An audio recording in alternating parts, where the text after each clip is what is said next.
Good afternoon. Called to order the Oklahoma City Board of Adjustment meeting for July the 7th, 2016.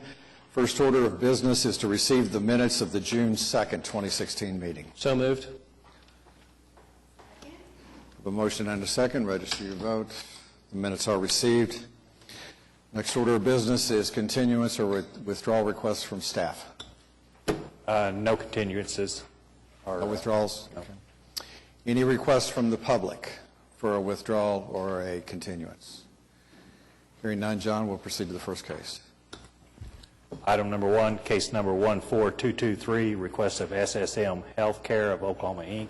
for a variance to the fence height and material in the DTD 1 Downtown Design District located at 1000 North Lee Avenue. Is the applicant present or somebody here to speak on behalf? Just approach the microphone, and when you get there, give us your name and address for the record and go ahead and speak to your application. Kyle Nondorf, representing St. Anthony Hospital, and TME, who is the engineering group working on this generator project for us. Okay. And I apologize, TME was not able to be here today, but from my understanding, the variance is the height of the fence and the material used on the fence, a screen fence that's designed to encapsulate a new generator that will be placed on 9th Street, just south of the parking garage between North Lee Avenue and Chartel Avenue. So, and you can see from the map where its specific location is. It's a new generator that we are having to install because our old generator failed. Generator supporting the plant operations building of St. Anthony Hospital, and we have currently a mobile temporary generator out there located on 9th Street. This generator project would replace that as a permanent generator south of the parking garage. And it looks to me like that the variance request is material and the height of the fence. Yes, sir. Do we have questions for the applicant? The other question that I had about this application was whether any thought had been given to the possibility of sinking the generator sort of below street level so that it wasn't quite so big. I don't know specifically. TME looked at sinking it. I know that there's a lot of utilities running below there, and it would be somewhat cost prohibitive, but we did not analyze that option thoroughly. The old generator was located in the plant operations building. The structural will not support, from a structural support standpoint, us putting the generator back in the plant operations building. So that's why we're building outside of it.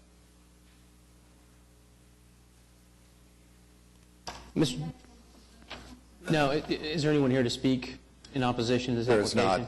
There's not. There's some facts in here that I think speak directly to the elements. One is, you noted in your application that you guys explored any other option for where this could be located. You talked about on top of the garage, within the floors, things like that. Those were not practical. Correct. Or they weren't feasible because of the size of the generator.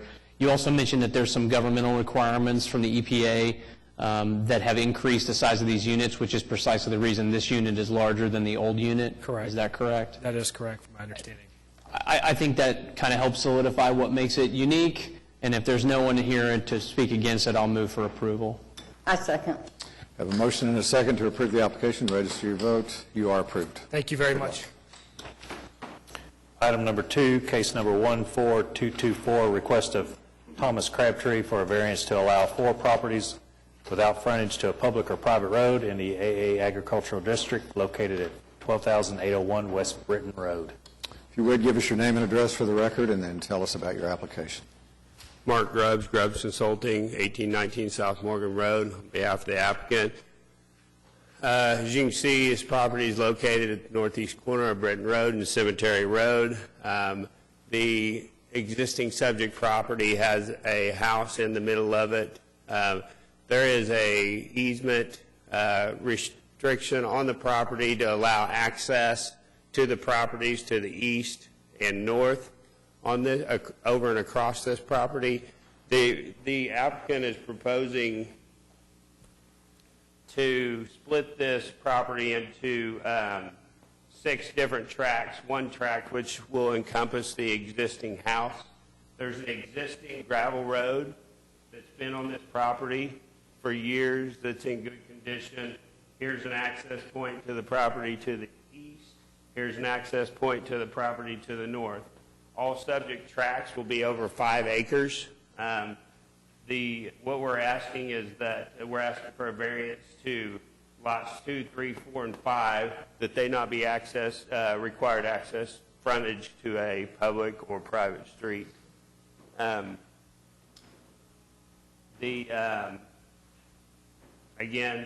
the road's in good condition. They're all in excess of 5 acres. There's, lots, 5 acre plus lots, tracts of land throughout Oklahoma City that front onto gravel road, and it's the only lots that will ever take access there. Feel free to ask whatever questions you want of the applicant, and then we have a member of the public that wishes to speak. There is, regarding the protest letter, I've read the protest letter. We agree that we would not in any manner limit, restrict, modify, reduce, May I terminate, or impair interrupt the you? benefits granted. I did not get a protest letter, and I don't know whether other board members did. Chisholm Trail Ranch LLC. I don't believe any of us have got a copy of that. I only have one copy, but it was given to me, and it came through the city to my office.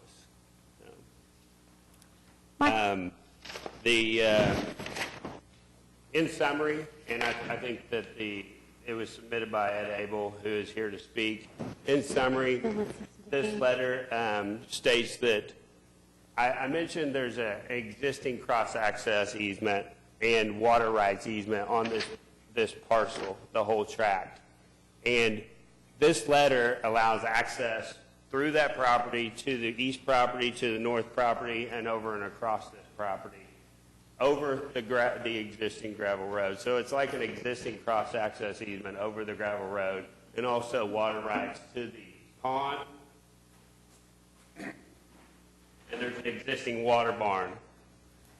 So this agreement that's filed of record is over and across this property. All this protest letter states is that they don't want to impair any of those rights granted by that easement.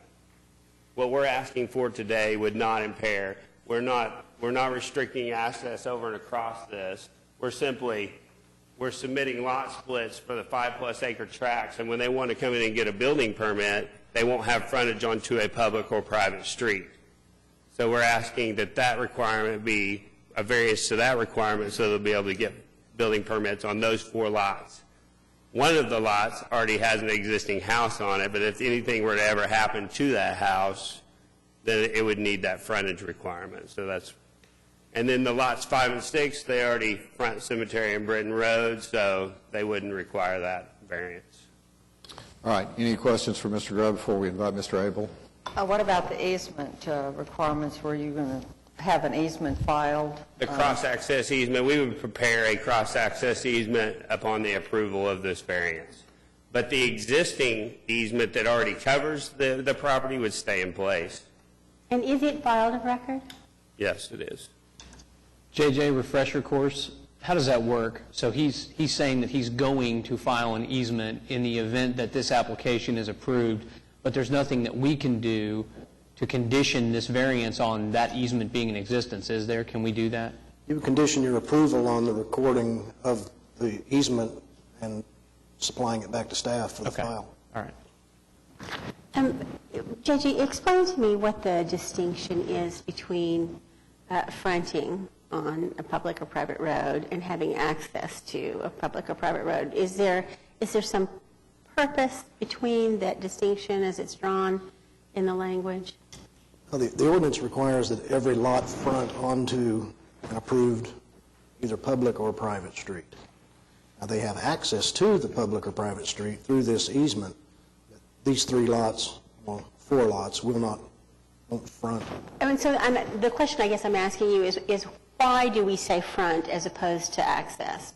And because they're fronting on a private easement, and that could be, like we've discussed before, that could be problematic because those agreements, they're private. They could go away in the future and there'd be problems. Well, I don't know how far we can take it. Laura will probably shut me down in a second, but if we can condition the variance on the easement's existence, we can condition that on a perpetual easement, can we not? Correct. So that's the way to address it then. So, My question was just whether there's some other reason why there's that distinction that's drawn. I'm going to go ahead and Clearly dismiss you, and we'll let Mr. Abel have the opportunity to speak. So if you would, just sit down. Mr. Abel?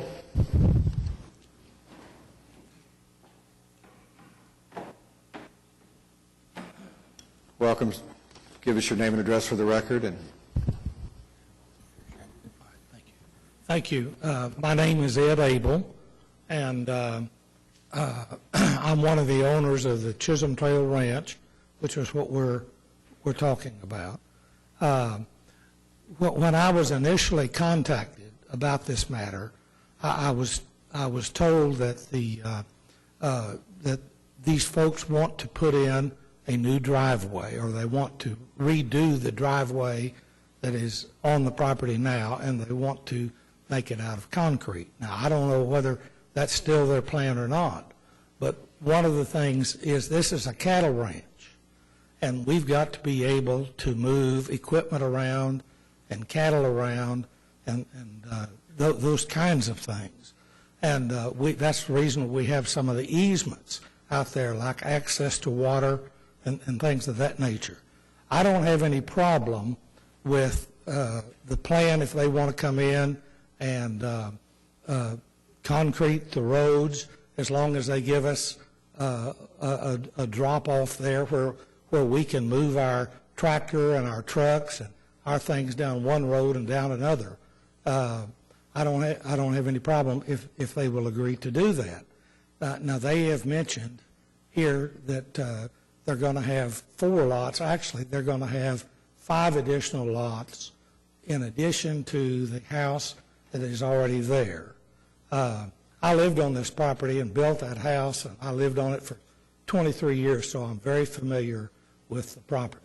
We're going to need to be able to move around this property. We've got working cattle ranch, we've got working cattle chutes and corrals and things of that nature, and so I need to be able to see their total plan before I can really comment too much on this. I don't have any problem with their coming in and building a better driveway. If it has a curb, I need a space in that curb cut out so that we can turn our truck off of that road onto the other roads.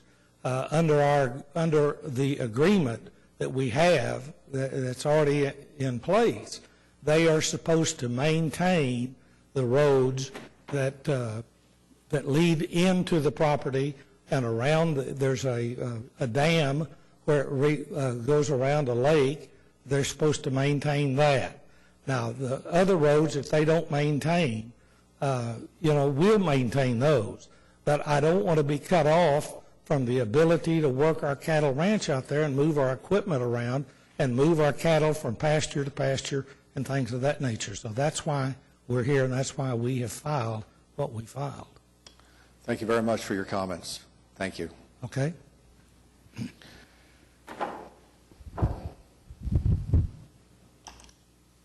Mark Grubbs again.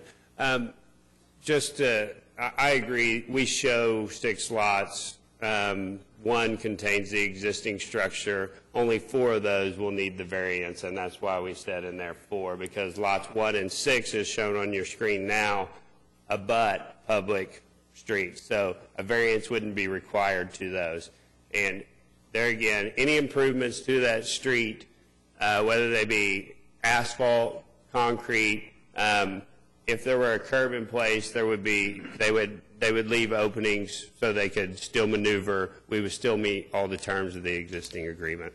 I'm going to ask you a question I know the answer to, but I just want you to confirm it. The purpose for doing this is because you guys intend to sell these lots off in 5-acre spots for single-family development. Is that the idea? The applicant is actually owns a home building company, and he would build those houses and sell those off, yes. Okay. I have some questions and concerns that Mr. Abel presented. I'm not real happy about this kind of a plan in denying access to those other lots when they get split up, because I do think sometimes you might have problems with the easements or getting access to and from, or problematic between the different owners is evidence today. We don't see a plan before us on how that easement, do we have a plan before us on how that's going to correlate to Mr. Abel's agreement? I'm going to jump in on one issue here. I want to make sure we don't confuse it. I mean, that's an agreement that Mr. Abel and the applicant's client either came to terms on or put in place to create that easement, and nothing we do is going to affect those easement rights. But the plan for the easement that they're going to provide to give access to all those parcels. Right, but as it relates to the adjoining properties that Mr. Abel's concerned about, there has to be an existing easement in place for him to have the ability to traverse that property. So I want to make sure we don't confuse the easement for those lots versus the easement that exists between he and Mr. Abel. There is already an existing filed record of document that allows them access over and across that property where that gravel road is today. And just part of the city's process is that when we ask for this, that we file a defined cross-access easement. That document that is filed of record today will never go away by your action. All we will be doing is filing an additional cross-access easement over and across where that gravel road goes today. So we're not going to affect any of his operations as is. Before we act on this, too, I want to give Mr. Abel or his representative a chance to. Do you have any questions, Mr. Abel? Or? Well, may I just stand here? Yes. I just have one comment. There are water rights that are in that easement.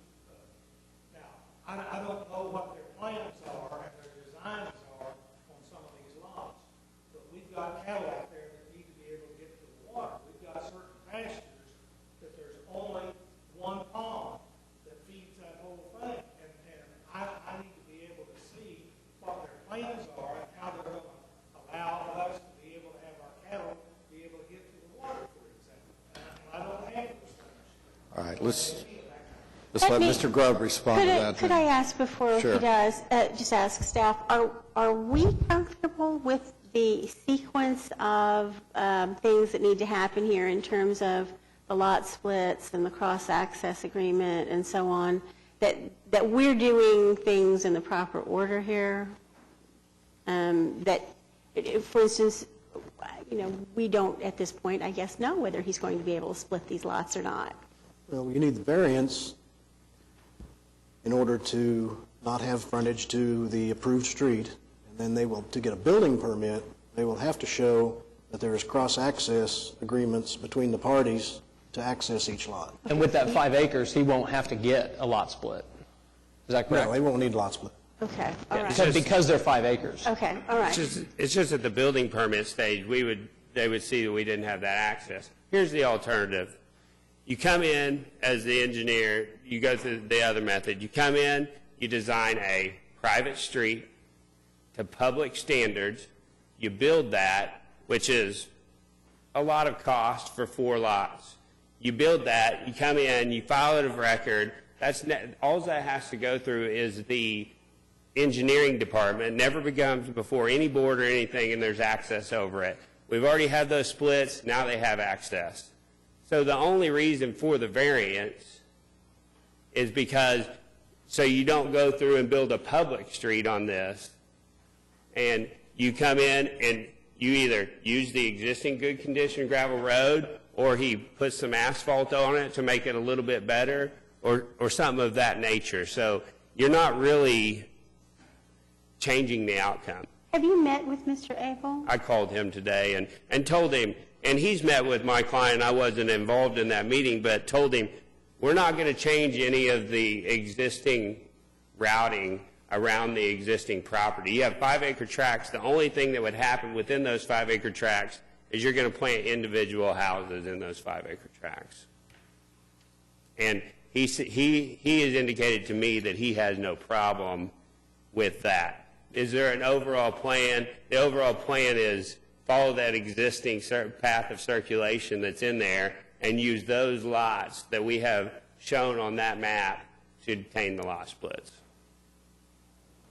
I think we're getting into, at least in my mind, maybe I'm separating it wrong, and if you guys disagree, then you can say so. But I think we're confusing what are private agreements and private issues between neighboring landowners and the application and its effect. As long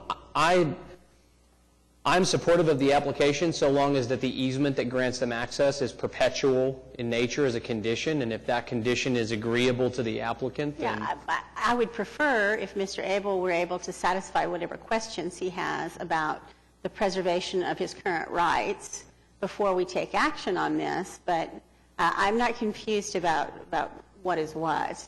Okay.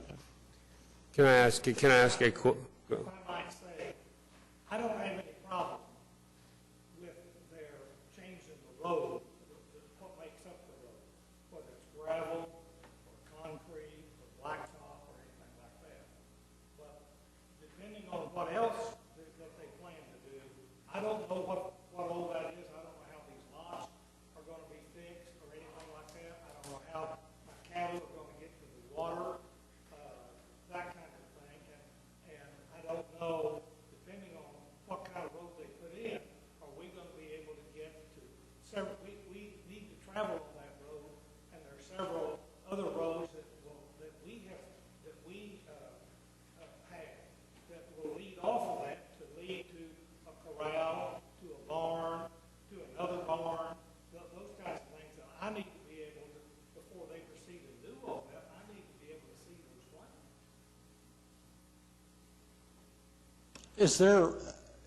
Is there any reason that the applicant can't meet with Mr. Abel, let's continue this and meet with Mr. Abel to show what the plan is, to attempt to satisfy him as to exactly what's going to occur? Yes, I mean, I'm fine with the continuance of that to show him, but fact of the matter is, I mean, all we're asking for is a variance that the lot's not front a public or private street, and I'm fine with meeting with him because, I mean, there's already an existing agreement on this property. It's filed a record that they can, my client cannot deny him access to what he has today, the water rights and his cross-access rights. That's already of record. So I'm fine with meeting him to discuss that. I don't understand the continuance. If y'all think we need a continuance on that, I'm fine with that matter. But all we're asking for today is that those 4 lots not be required to front on a public street. Or I think the only justification for the continuance might be that just, a conversation in the time to assure Mr. Abel so that he feels comfortable with the agreement that you said is already in force, so that he's very comfortable with his access to the land and to the water. But your decision doesn't affect that outcome either way. Okay. The next meeting is August the 4th. Did I give you enough time? Mr. Abel, August the 4th, would that? If they present plans to me as to how they're going to have all of this set up and everything, yes, sir, we can look at it as soon as they deliver the plan. Well, that gives you nearly 30 days for the parties to meet and discuss and hash out any issues that are between you. So if August the 4th is acceptable to both parties, I would entertain a motion. Move for continuance until, Just a moment. Yeah, go ahead and make it for August 4th. we're going to continue this item until our next regularly scheduled meeting on August the 4th. I'll second. We have a motion and a second. Register your vote. You're continued to August the 4th. Thank you. Yes, you can. Item 3, case number 14226, request of Margarita Garcia for a variance to the requirement that an accessory building must be located behind the rear wall of the main structure in the R1 Single Family Residential District located at 901 North Holly Avenue. Just give us your name and address for the record. My name is Margarita Garcia. My address is 901 Holly Avenue. Pull the microphone down where we can hear you. Well, thank Sorry. you. Tell us what you want to do. We want to build a garage facing Northwest 8th Street. According to the city code, it has to be behind the north wall of our house. But we want to build it behind the western wall, pretty much right in line with the southern wall of the house.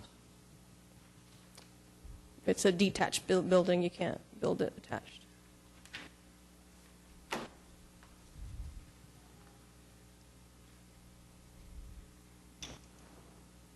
Is there anyone here to speak in opposition? Nobody signed up. I'll make a motion to approve the application. Have a motion and a second to approve the application. You're approved. Good luck. Do I have to wait till the end of the? No.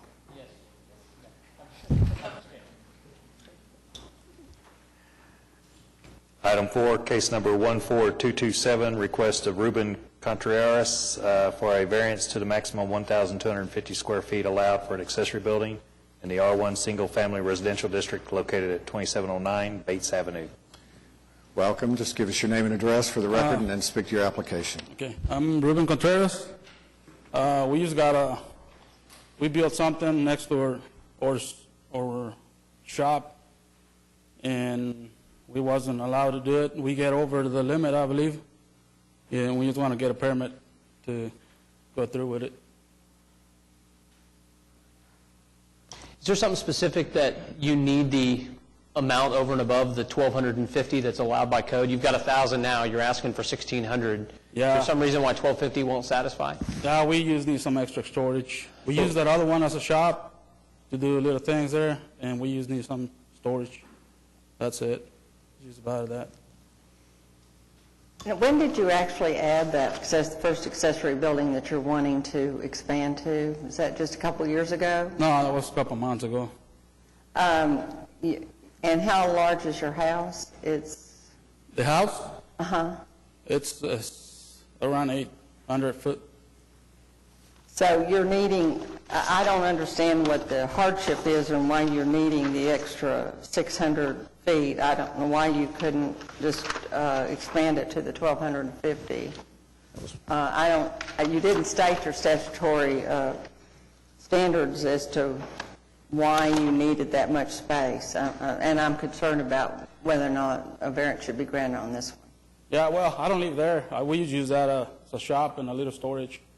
We rent the house, and we got some extra things on the house. We just need some extra room. Are you conducting business out of your shop? No, not now. I mean, it's not the plan. We received a letter of opposition. Are they here to speak? The opposition letter was from May Hurt, and are you here? Okay, I'm sorry. Could we excuse you for just a minute and give her a minute to speak, please? Sure.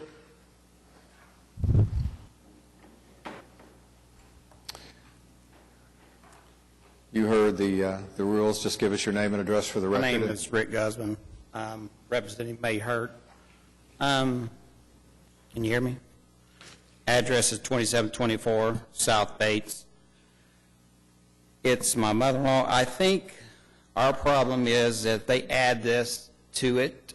It's going to create a business, and I think it's going to create more population because there's already a lot of cars, a lot of traffic in there, and they've already added a part of a structure to it, to the, I don't know if you have a picture of it. Well, that's the back, but I got a copy of another satellite copy of it. They added a structure to the north of it, on the north end behind that tree, which you can't see it, and I couldn't get in there to take a picture of it. But there's also a structure already added to it, and I don't know if that was in his thing to let y'all know that was added. But my concern is if we give them the right to do this, is that going to give everybody else? Because I think a business is going to wind up getting started in here because there's a lot of cars in there in the back. So To us, it looks like they're running a business because there's numerous cars parked up and down that road right there. Sometimes I can't get to my mother's house. She's 87. I can't even get up the road. I have to go all the way around the block. Looks like it's a mechanic shop. with lots of vehicles in there, they're working on vehicles. Our concern, there's also, not just that house, but 3 other houses right there just in the last couple of years where they're all running businesses. A wrecking service, a tow truck service, construction, you know, and there's just tons of, all the workers will come in and out through the day, and we can't even get, and we're thinking it's starting at, this is a quiet little older neighborhood with large lots, and I guess people are getting attracted to the large lots because they think they can run a business because they have room to.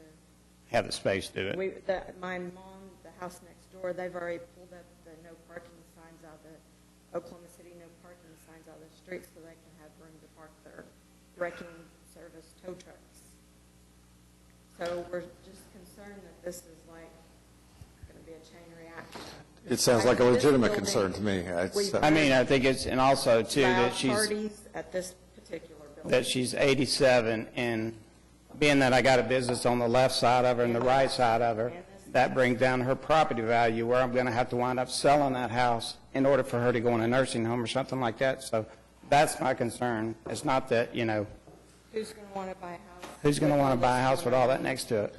Thank you very much for coming and for your comments.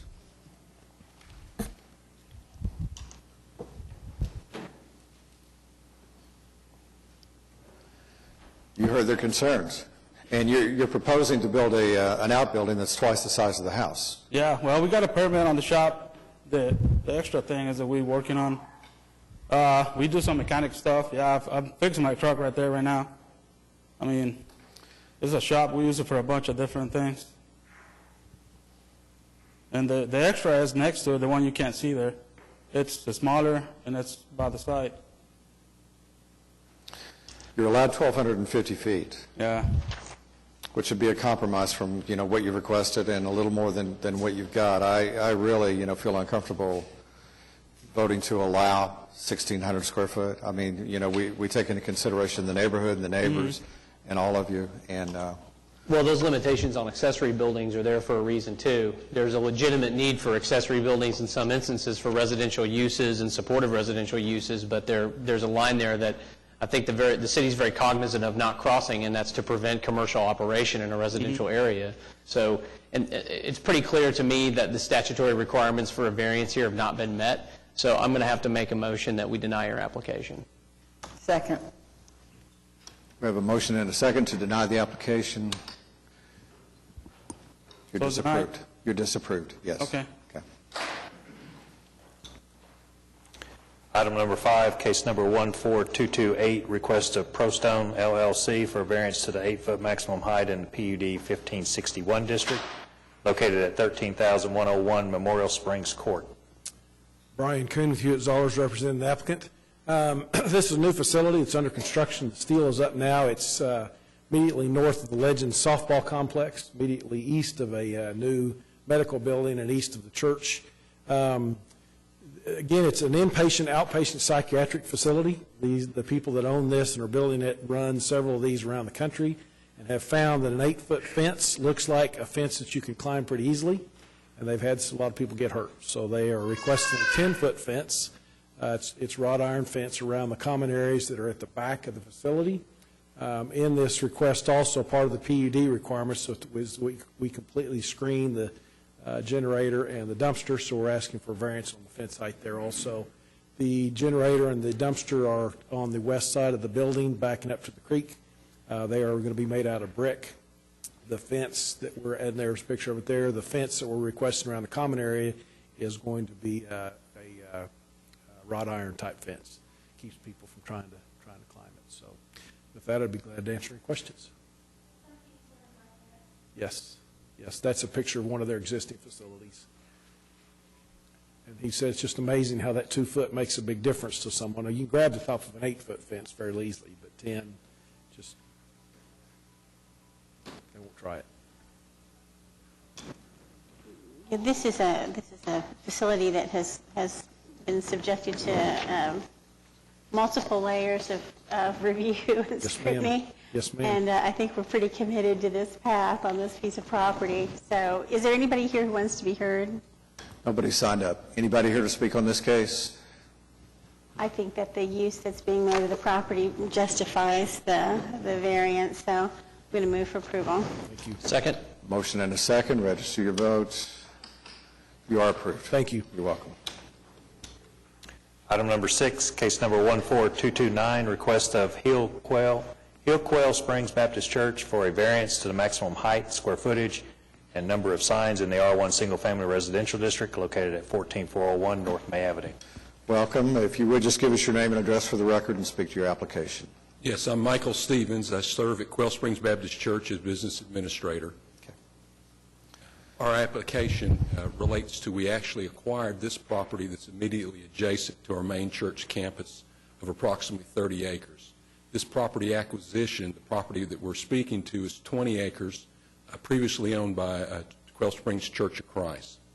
And so we're asking for a variance in the allowable maximum size of a sign at May Avenue that you'll see proposed there. I will draw to your attention that there has previously been a sign by the previous church for approximately 225 square feet that we know has been in existence since 1999.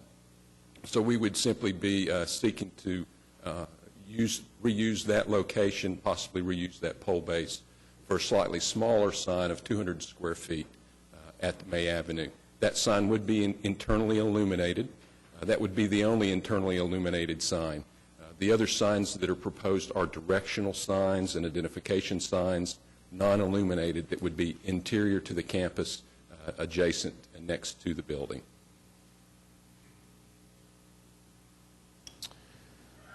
Comments or questions, board members?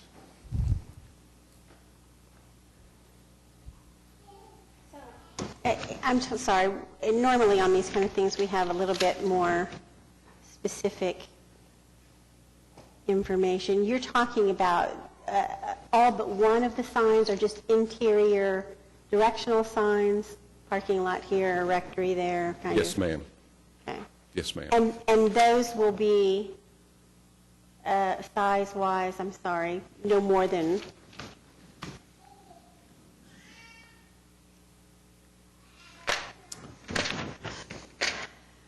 I know I went through this. 3 of those signs are 2.5 feet by 4 feet in terms of entrance identification signs, and then the other 2 signs are 52 inches by 32 inches. Again, non-lighted traffic directional signs. On the site plan provided by Dalmark, Yes, sir. which is right here, just so you can look at the same thing I'm looking at, it's showing the kind of plot dots. Is that where the signs are proposed to go? That is correct. Okay. Yes. So you've got a directional sign out at your, what, is that a road entrance there? Driveway. On the south? That is correct. That's a private drive that the But it's church- set way off the road. It's okay. So and then your other directional sign is what ties you into the larger business park to your west. That is correct. Okay. Yep. The May Avenue monument sign that is proposed for 200 square feet, we realize exceeds the permitted 100 square foot. How did you determine the size of your directional signs? We have directional signs at our church campus just immediately north of the property that are approximately that size. The signs, those signs were determined based upon readability for vehicles as they move into the campus and around the building. I have some just concerns about the entrance sign. Why, you have, staff report said that you have not addressed all the statutory standards of why there'd be a hardship, why there'd be a need, why you need the entrance sign to be so tall. I mean, is there a reason? Because it's easy access and easy view from that Yes, location. ma'am. As you travel north on May Avenue from Memorial, that entrance location that is the entrance into the property for that building, you cannot see that entrance until you're at the entrance. And so the sign that the previous church was using helped to identify that location so that it's easily seen as an entrance to the property. The property sits back approximately 600 feet from May Avenue.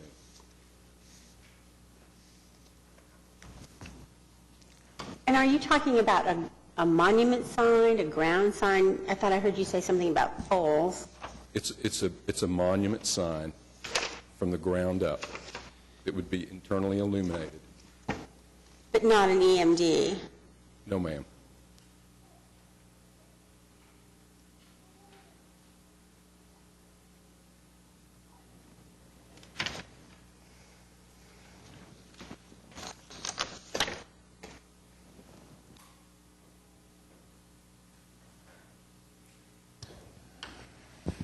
If there are no more questions for the applicant, no more discussion by board members, I would entertain a motion. Is there anyone here? There's no one here to speak, There's correct? nobody signed up.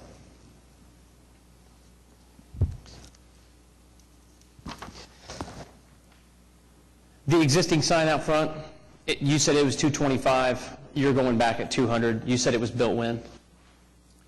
The original We sign? do not know when that original sign was built. Ballpark it.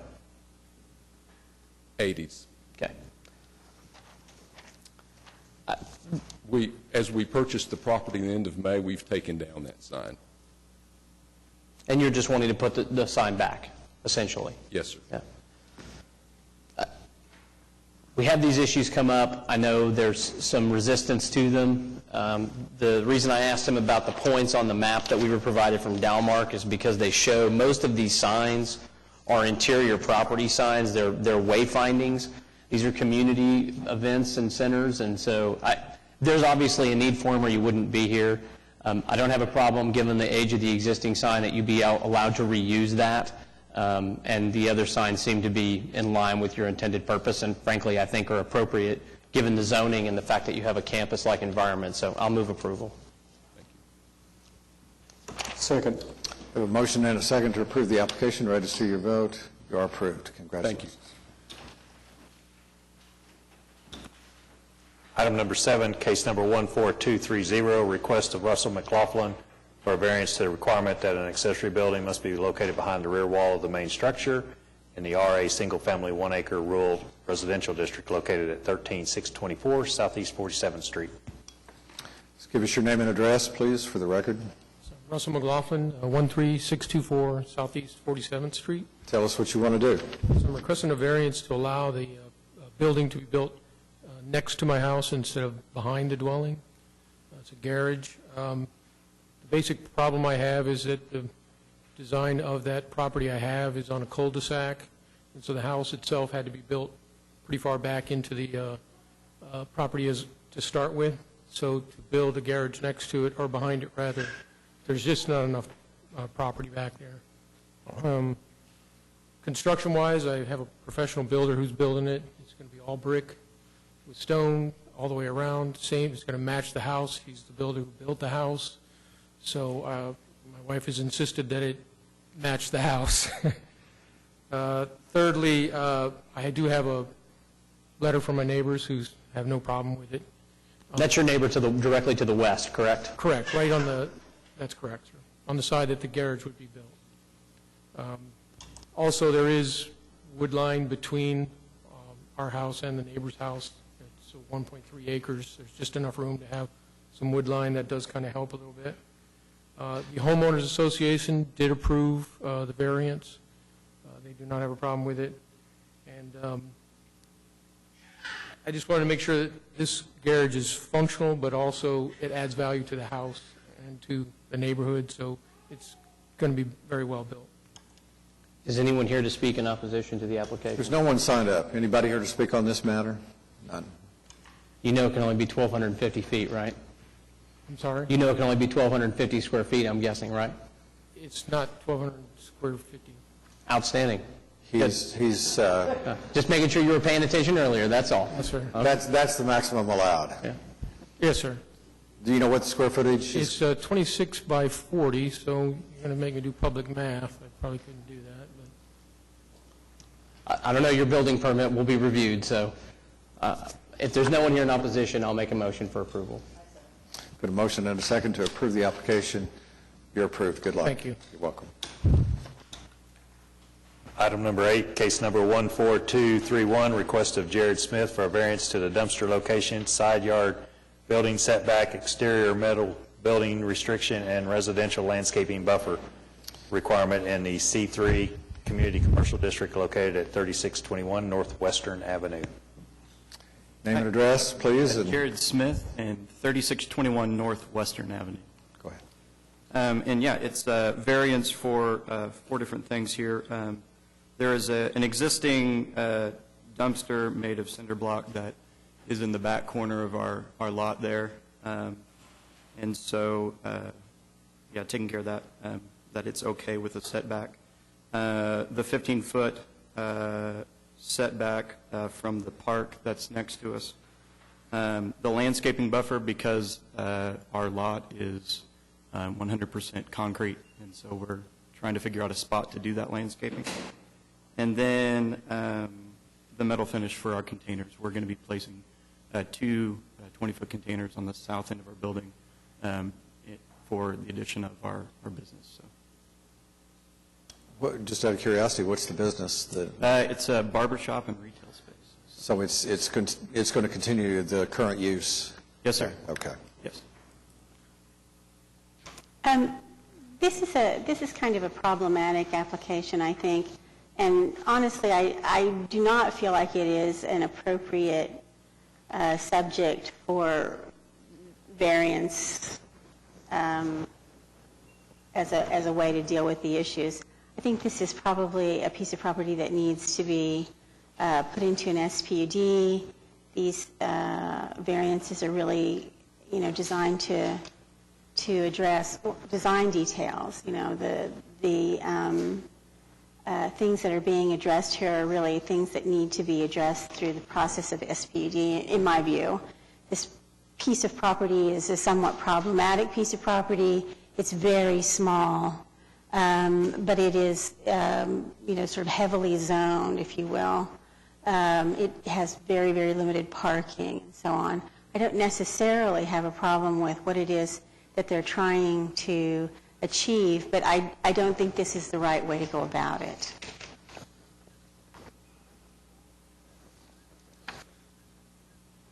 Yeah, I was just suggested to apply for the variance.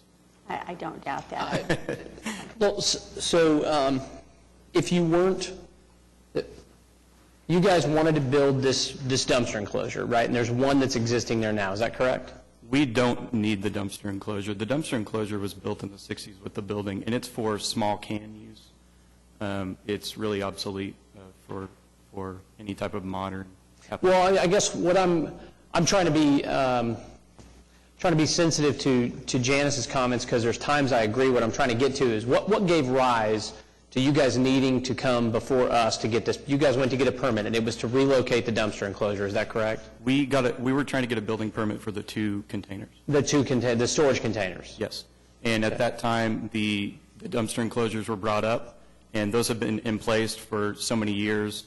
We're not talking about large dumpster enclosures. We're talking about small metal cans. But you're relocating that because of the metal, what you're bringing in. There's no need to relocate it. We're just asking that we don't have to change it.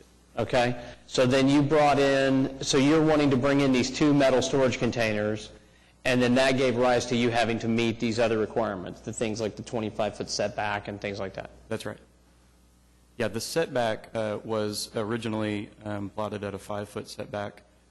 We're next to a large park, and there's a tree line there and a small retaining wall. And so it really was treated as if we were building next to a residence because it's owned residentially.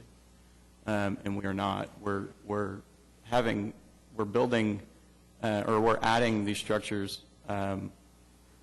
with the knowledge that there's nothing to affect behind us. So we're not, adding structures within a 5-foot radius or a 5-foot span of a home. I have some concerns and questions regarding the usage of the 2 attached proposed metal shipping containers. Why was that selected by you? We rent the property, and the office that we utilize for our barber shop is the same square footage as the containers that we wanted to look at for the growth of our business. We experienced a lot of growth really quickly, and so because of the shape of where we were operating the barber shop, so there are 2 overhead garage doors and square footage for retail, and then we're in an office area with open glass for our barber shop. That happens to be the same measurements as a container, so it was a form and function that we chose those. So.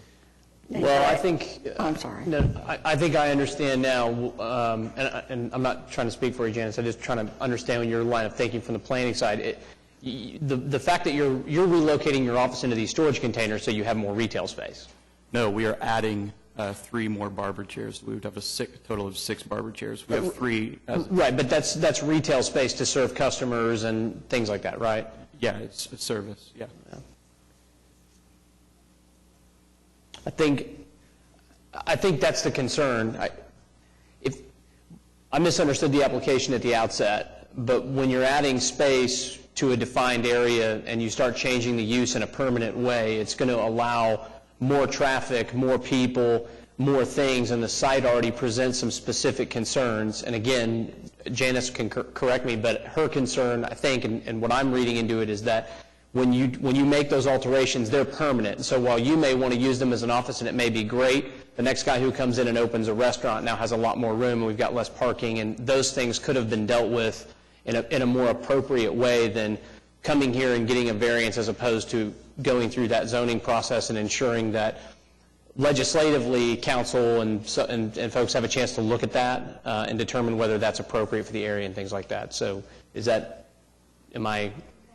yeah. So we actually have a written agreement with our landlord that we would be taking those structures. So they're permanent in that they were asked to be permanent.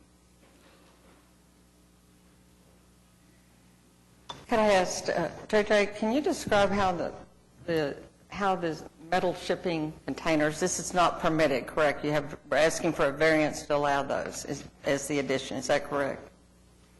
It's just the fact that they are made of metal. That's one of the variances. You can't have a building with exterior metal finish in C3, and then that they encroach the setback as well.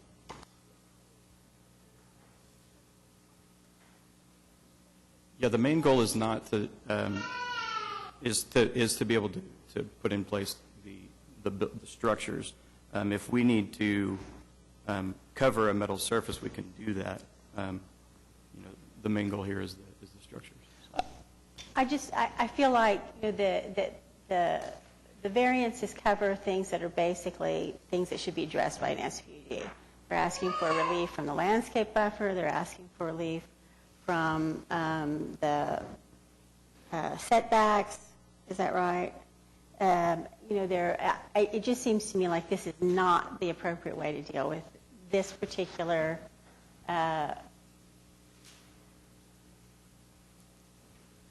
the design issues that are presented by your application. It's not that I have necessarily an objection to what it is you're trying to accomplish. I just don't think this is the right way to do it.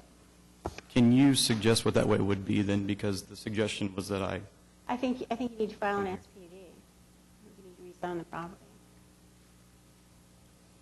And yeah, I'm not sure with the... If you need guidance on that, in the next day or so, you can contact the city, and they will guide you through the process and help advise you on how to proceed. This was a tough one for me.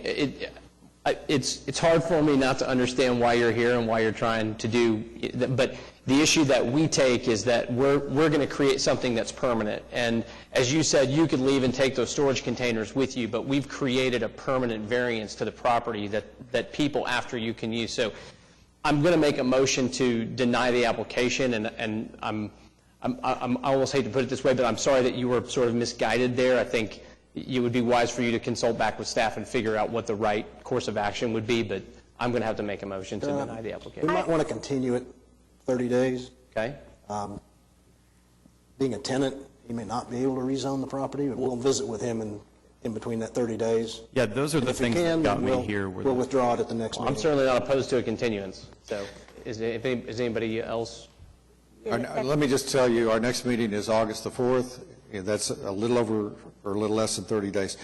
We could go to August the 18th, so I'll just ask for JJ's input and the applicants on which date you would prefer. The sooner the better for us. We're okay to. Is August the 4th, JJ, soon enough? Okay. I'll make a motion to continue the application to August the 4th. Okay, thank you. Motion and a second. Register your vote. You're continued to August the 4th. See you then. Before we call our next case, I want everybody present to know that Ms. Powers has to excuse herself at 2:45. It is 2:25 right now, and we've got several cases to hear, and one of which I think is going to be a lengthy hearing. So just, it takes 3 to prevail, and we're going from a board of 5 members to a board of 4 members. So just I wanted to give everybody a notification of that. John. Item number 9, case number 14233, request of 240 Land LLC for a variance to the required landscape buffer adjacent to residential zoning in a C3 Community Commercial District located at 1609 and 1615 Penn Park Boulevard.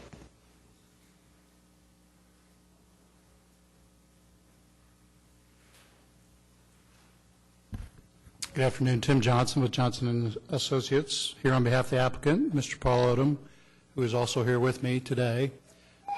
This is a case that's been before you before. We came and asked for a variance for the parking field some months ago to allow for a con store to be built. And as you can see by that layout and the layout of the addition that's being done here, we are working around a street that I think I designed in 1985. And that street used to go back and serve an old Walmart. The Walmart went away, and then the retail development over here got developed. And so this is the remaining tract, and you can see by its depth and size, it's like a puzzle piece that's had to be put together. So as part of that, we asked for a variance on the walk aisles here, and that was approved. Cons building is under construction. As we've worked with the grades up on the north end and especially the northwest corner, we had to match existing grades on the old bank drive-through, which created a little bit of a problem in the corner there for this alleyway to get up across the property. As the more and more we worked on the property, the more we determined that it would be better to build, use that additional 5 feet rather than for a landscape buffer, to go ahead and pave it to allow more trucks to have easier turning movement without clipping the building. Mr. Odom will speak to this in a minute, but as we worked our way down the north property line, Mr. Odom has worked with the property owners. We did not need to clear some of their trees to take the fence down and build a new fence, but as they saw the workers back there, they asked, can you take some of these trees down, because they were just volunteers in the old fence line. And what Mr. Odom intends to put back is a very attractive masonry wall, which he's not required to do. And I will say that there was an error on our application. We typed in 8 feet. We're proposing a 6-foot-high wall, and we've made all the neighbors in that area aware that we are proposing 6 feet. Our side is slightly higher than theirs, but it's as you can see by this diagram, this is a prefabricated masonry wall that will be placed along there adjacent to the property line, creating really a better buffer than 5 feet of shrub wood on our side of the fence. And in addition to that, Mr. Odom had spoken to many neighbors, and I'll let him share that, about allowing us to come on their property and put some trees in to take place of some of the other trees. Paul, you want to address Mr. Chairman, members of the board, my name is P.B. Odom III. I go by Paul. My address is 2300 Southwest 89th in Oklahoma City. We didn't have to remove any trees at all. The homeowners, I got along good with all of my 10 homeowners back there very well, and we've done a lot of things for them. There's some elderly people, and we worked on their yards and things like that because we had the ability to do that.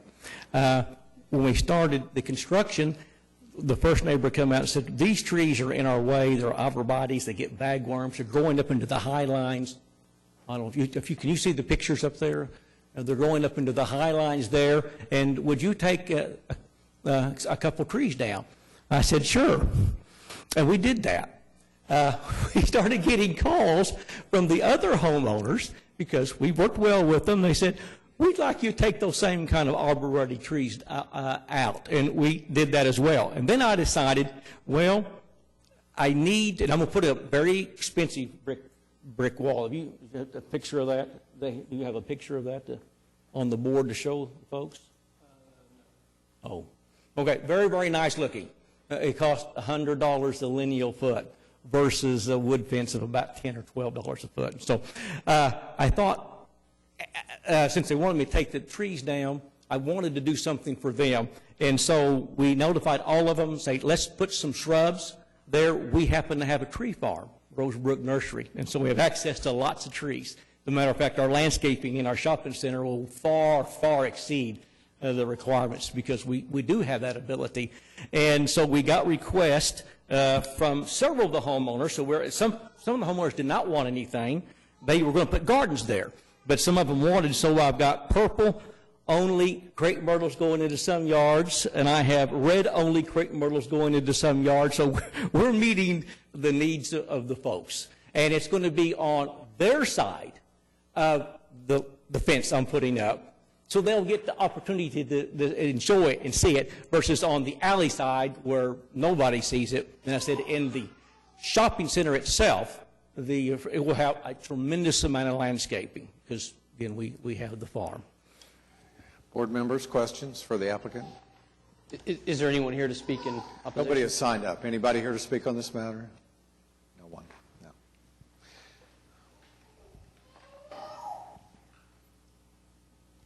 I'll make a motion to approve the application. I have a motion and a second. Thank you very much. You're approved. Thank you. Item number 10, case number 14234, request of Paycom Payroll LLC for a variance to permit a sign located within the street right-of-way located at 7501 West Memorial Road. Mr. Chairman, before, are you going, is this yours too, Tim? Before Mr. Johnson gets started, I live in a neighborhood directly north of Paycom on the other side of the Kilpatrick, so if you think in some way that's going to prejudice my decision or something, I'd be happy to recuse myself from it. I don't think so. Okay. I don't either, but I thought I'd bring it to your attention. Again, Tim Johnson on behalf of the applicant, Paycom.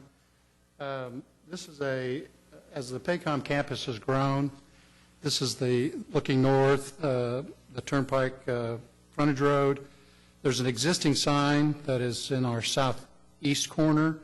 As the project has grown, the campus has grown to the west. A very large new driveway has been constructed at their west side, and this application is simply to allow the same sign that we put on this side with a variance to be placed on the other side of the project with the same variance request. The size of the sign is the same. Since they built the original sign, their logo has changed, and they've already changed it on their existing sign. It looks like that. Same size sign and everything. The reason for this request is there's a very large right-of-way there, and to put the sign on our side of the property line, there's a utility easement there that will not allow the sign there. That's why we requested to be inside the right-of-way with this variance. So you can see that's what it'll look like on the other end of the project. And so when, assuming you get your variance today, you still have to go get a revocable permit for Correct. placement?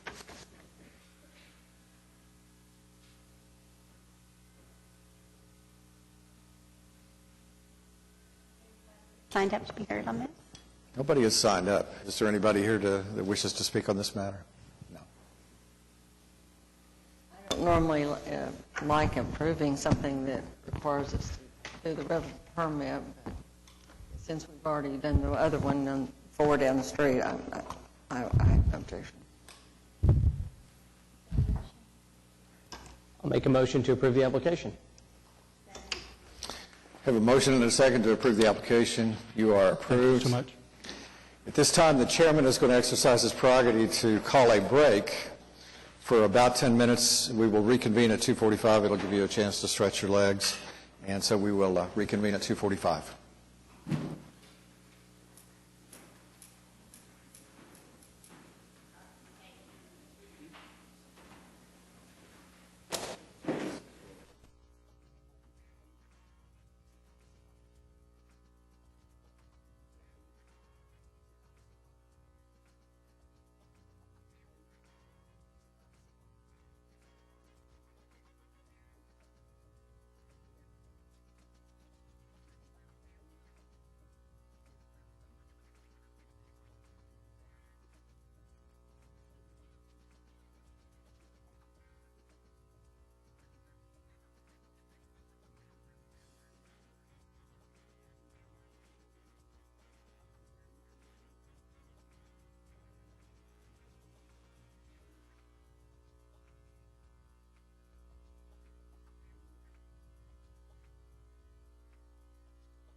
It is 2:45, and I am calling the Board of Adjustment to reconvene. John, would you read the next case, please? Item number 11, case number 14232, appeal of Tony Morton of the decision of the Urban Design Commission regarding the approval of certificate of approval to install a storage container, ice machine, tables, and chairs for a snow cone shaved ice stand located at 1700 Northwest 16th Street, UDCA 1600016. Thank you. Mr. Morton, would you come to the microphone, please? Before you start, I want to tell everybody here that, this is a case where, there's strong feelings on both sides of the issue. We've got a number of people that wish to speak. So out of consideration for the board and for each other, we want to keep our comments concise, and at some point when I feel like we fully understand, the point you want to make, I may, stop things just in order for us to be timely. We want everybody to be fully heard, but let's be considerate of each other and be timely. Mr. Morton, would you give us your name and address for the record and go ahead and begin? Yes, good afternoon. My name is Tony Morton. I have leased the business address at 1706 Northwest 16th, and I have a residence that I lease at 1611 Northwest 16th. I appreciate the opportunity to come up here and have this appeal heard. I'd like to provide you some insight on the property. I don't know how familiar you all are with it. I brought some images which I think will be very beneficial in walking you through the property in question, which has very little setback, front line, any leftover space really to utilize.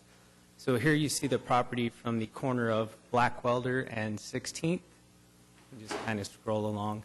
This is the space in question where the container has been given at least currently temporary approval to be placed, right in there between the two markers. If you keep scrolling. I want you to get to know the building, though. That way you can have a better concept of the property owner. This is a building which has broken roof tiles, loose broken metal on the roof.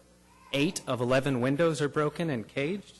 It has rotten wood sashes everywhere. It has rotten wood door cover-ups in several places. It has flaking paint everywhere there is paint. Has unfinished rusted metal doors and jambs, rotten and unfinished fascia trim, out-of-code exposed electrical on the exterior, and graffiti tag signs in places. So this is a building also, which you'll note here on the corner, has an unused brick and mortar space, which is larger than the container space that they've been given permission to utilize. Right now, it's a gutted building, which is used partially for storage, but hasn't been purposed for anything otherwise.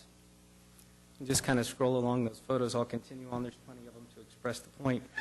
But it's a rather derelict property, and it's worth noting that every property around it has been refinished and is up to code and is a wonderful example of what development can be.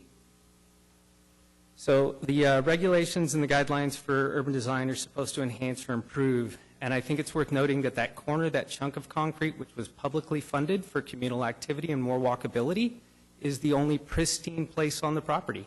There is no way to improve it or enhance it. It is in great shape, and it was done with public funds. In fact, the only thing that can be really improved for a workable space would be that corner or anywhere else in the building. So the variances which would have had to have been applied to this project for exception, this actually shows the overall footprint that the tables and chairs and the building itself would take up. And it's worth noting that it was applied for as an addition, but it's by no means connected to the building. It is actually a new structure. But it was given a lot of exceptions on height, size, type of construction, setback, general appearance. As noted earlier by, I believe, Mr. Chamberlain, metal container is a metal building, is metal siding, so therein lies the first problem. There are no metal container buildings in the district on 16th. The only metal on any of the buildings would be the awnings. The images that you're seeing now also are some of the activities that the space is utilized for on a regular monthly basis. So as far as, let's see, there's 0 temp-made permanent structures there. Covered metal siding, which is obviously a problem. As far as front line setback codes, things like that, that corner space is the only unused space on the property. So if it is if it's proper with this front line and setback, then there would be no more room for an additional building. As far as the scale of the building which has been proposed, it is 80% below the overall height on the street. It is 50% below the overall height on that building right there, which it's asked to be placed in front of. It is significantly below the scale of square footage, which pertains to the district. The general appearance, I do feel, is far from fitting. There is one metal building in the district. It sits behind that garage by, actually it's two buildings behind that garage, so it's not visible from 16th. I have a real concern with the design. This is what it's been compared to many times. Perched, which is a container building that's located off of, I believe it's 9th and Broadway. It's a really good-looking building. They've put a lot of money into it. They put a lot of money into the landscape around it to make it fit, and it sits a good distance from any other building in an area where there's plenty of metal. It's a good example of how a container can be purposed.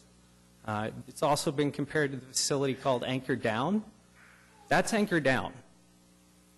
Now, you just saw a little bit earlier the image of the mock-up that is circulating the web right now. I don't think it's comparable to either of those structures, and it's worth noting that when it was presented to urban design, it was presented without any mock-ups to show them any concept of anything. They were shown a container, what a container looks like floating in midair without any alteration. That was the mock-up that they were presented.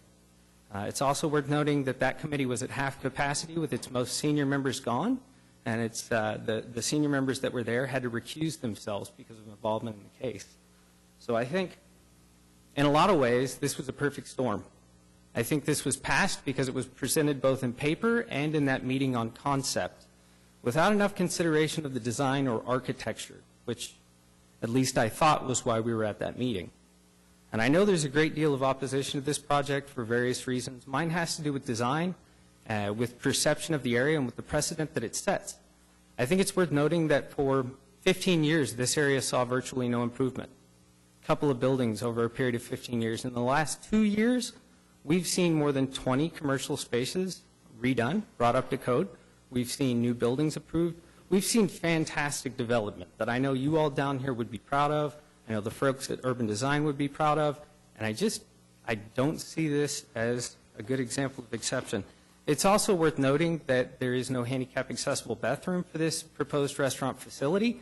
And I don't believe we've seen any letters suggesting that within 300 feet there would be a handicap accessible bathroom to be utilized through another facility. So exception, exception, exception, exception. I think by doing this, you are rewarding a person who has no intention of fixing their derelict building. There is a place right there for a snow cone stand. And I don't think any of the people opposed to this project are opposed because it is a snow cone stand or because it is a charity. Those are both wonderful things. The issue is with the design and the structure, which is, at least right now, being permitted. I would ask essentially one of two things, that either you all shut this project down because you see it as I see it, or you send it back to a full urban design committee that can actually review it with their senior members in place.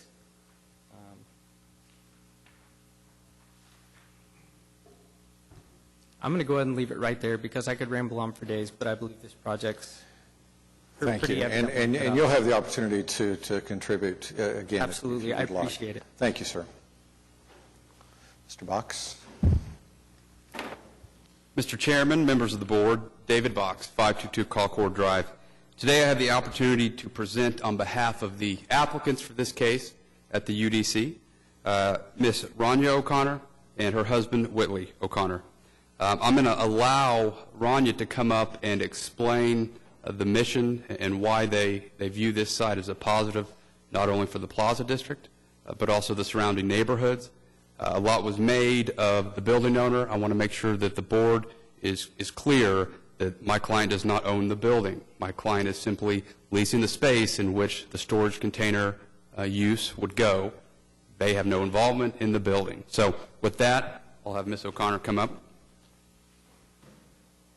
Welcome. Just speak into the microphone, give us your name and address for the record, and go ahead and begin your presentation. Yes, thank you. Good afternoon. My name is Rania O'Connor, and I live in the Classen Tenpin neighborhood at 1725 Northwest 12th Street. And I'm here to tell you, I guess, a little bit about our snow cone stand. It's called Sasquatch Shaved Ice, and we say that it's a business to believe in, and that's because we think it can offer a lot, not just to the Classen Tenpin neighborhood, which surrounds the Plaza District from the south, but also to the Plaza District itself. As it's growing, as it's developing, it's really becoming this beautiful, eclectic, artistic area. And that's just something that my husband and I, living in the Classen Tenpin neighborhood, which is predominantly low income, that we wanted the youth in our neighborhood to be able to be a part of that. And so we thought, how great would it be to start a snow cone stand that would employ low-income youth from the Classen Tenpin neighborhood and really put it in a spot that we really want to be open to the community, to have it be a place where our residents and our neighbors in our area can come and be a part of the growth and development of Plaza. And we partnered with one of the biggest sponsors in the Plaza District, Oklahoma Employee Credit Union. They're sponsoring the snow cone stand. They're also opening up savings accounts for each of our kids in the neighborhood that is employed with the stand. Could I interrupt you real quick before I lose my train of thought? Could you define what sponsor means? Financially sponsoring the development of the snow cone stand. Are they underwriting the cost? Yes, exactly. And so they're one of our biggest sponsors, as well as a huge sponsor in the district. We plan to use profits from the stand to match dollar for dollar what our kids save to go towards things like education, transportation. Transportation is also a reason of having the stand located in Plaza, because a lot of our kids come from families who might only have one vehicle or no vehicle, and so the fact that they can just walk a few blocks to get to work, it just takes away that barrier. And so really our goal is just to provide opportunity for youth in our neighborhood and for low-income families in our neighborhood to come have a spot where they can congregate in the plaza and be a part of the growth and development that's all positive that's happening. I just wanted to give you that idea. Thank you. What I'm going to focus on are the merits of this case, what the UDC was tasked with reviewing, and now what you, as the appellate tribunal, are tasked with reviewing. As a starting point, it was referenced that exception after exception have been granted to this. 0 exceptions have been granted. No variances are sought, no variances are needed. As this board knows, the guidelines are drafted in such a way to allow latitude. Such latitude was here, and the UDC unanimously approved this application. Now, the idea that some people on the committee had to be gone that day doesn't give rise to some sort of peculiarity within the process. There are times when people are gone from this board, as is the case right now with Ms. Powers. There are times when council people are gone. There are times when planning commissioners are gone. That's part of the process.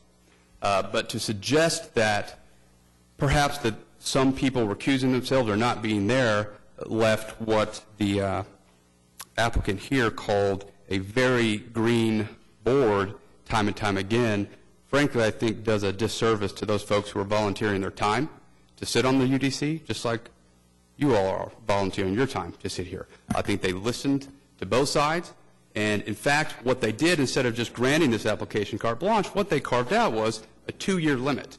They heard the concerns raised by the individual that brought this appeal, and what they said was, we're going to grant approval for only 2 years. Let's check back in 2 years, and if all these concerns are founded, well, then we can take a different course of action. And if they're not, perhaps they'll grant another 2 years or something that doesn't have a time limit. But I think it's important to note what the UDC was looking at and what you're now looking at. When you look at the staff report that was presented at the UDC, what is at issue here is this compatible with existing building stock? There's no variance needed for height, setback, lot size, anything like that. So the question is one of compatibility. Now, the individual that filed this application would have you believe compatible must mean identical. Therefore, because there's not a shipping container, we have to jump to the conclusion that this must not be compatible. I would applaud his effort in showing the shipping containers that have been developed here recently in Oklahoma City. What you will find in all of those districts is that they were approved, and they're the only shipping container. And the same design guidelines that apply here apply in those areas. And so it was determined that they were compatible. If you look through the Exhibit A that I presented, I'd like to walk through just a handful of these. On the cover, you'll see the proposed stand as it's opened next to the building. Next is the elevation. And then next starts a series of pictures within this development. First is the subject building. Second, after that, is a convenience store. Next is a metal building. That metal building is within this plaza district. I'm not going to walk through each and every one of these, but I do encourage you to do that. And what you will see is there are numerous metal elements to numerous buildings within the district. And what you're also going to find is all the buildings are different. They're all in different states of repair. They're all in different states of architecture. And that's, frankly, what makes this district such a nice new urban district. It's eclectic. Perhaps that's why the UDC felt unanimously that this was compatible. I think staff did a wonderful job of defining what compatible is.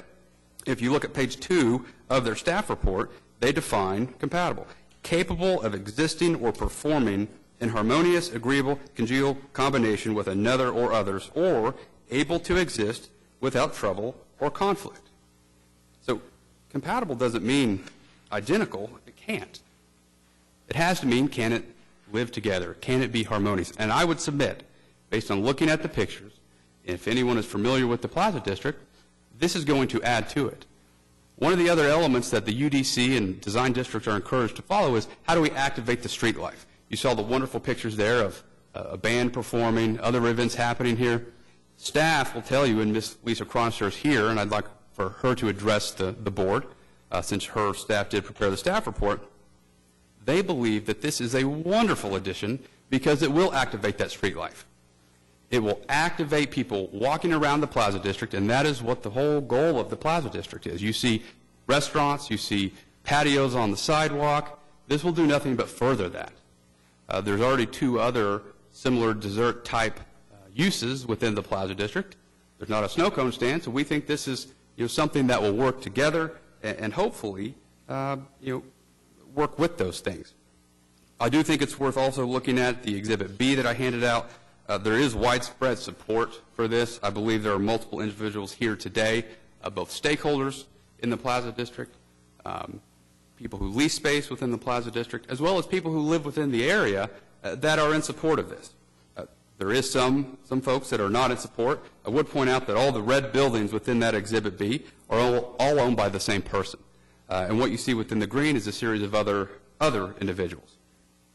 The other thing that was raised is it's going to set a precedent that we can't go back from. Well, as this board knows, every case stands on its own. There's no precedential effect to this. If this is affirmed and you affirm the decision of the UDC, the next guy can't walk in here and just say, well, just because you approved it, we automatically get approval. They're going to have to go through the same review that UDC did. And again, they're going to have to show that they activate the street frontage, that you have this unique situation where you've got this ample available space because of the unique structure that's currently sitting there. Finally, I think the UDC was very aware and understood the concerns. And I think the fact that they imposed this 2-year limit doesn't show a UDC that's green, it doesn't know what they're doing. It shows that they were very in tune to the issues. I applaud their efforts. So in 2 years, we can go back, and my guess is everything's going to be great. There won't be issues, but they're going to be able to check that.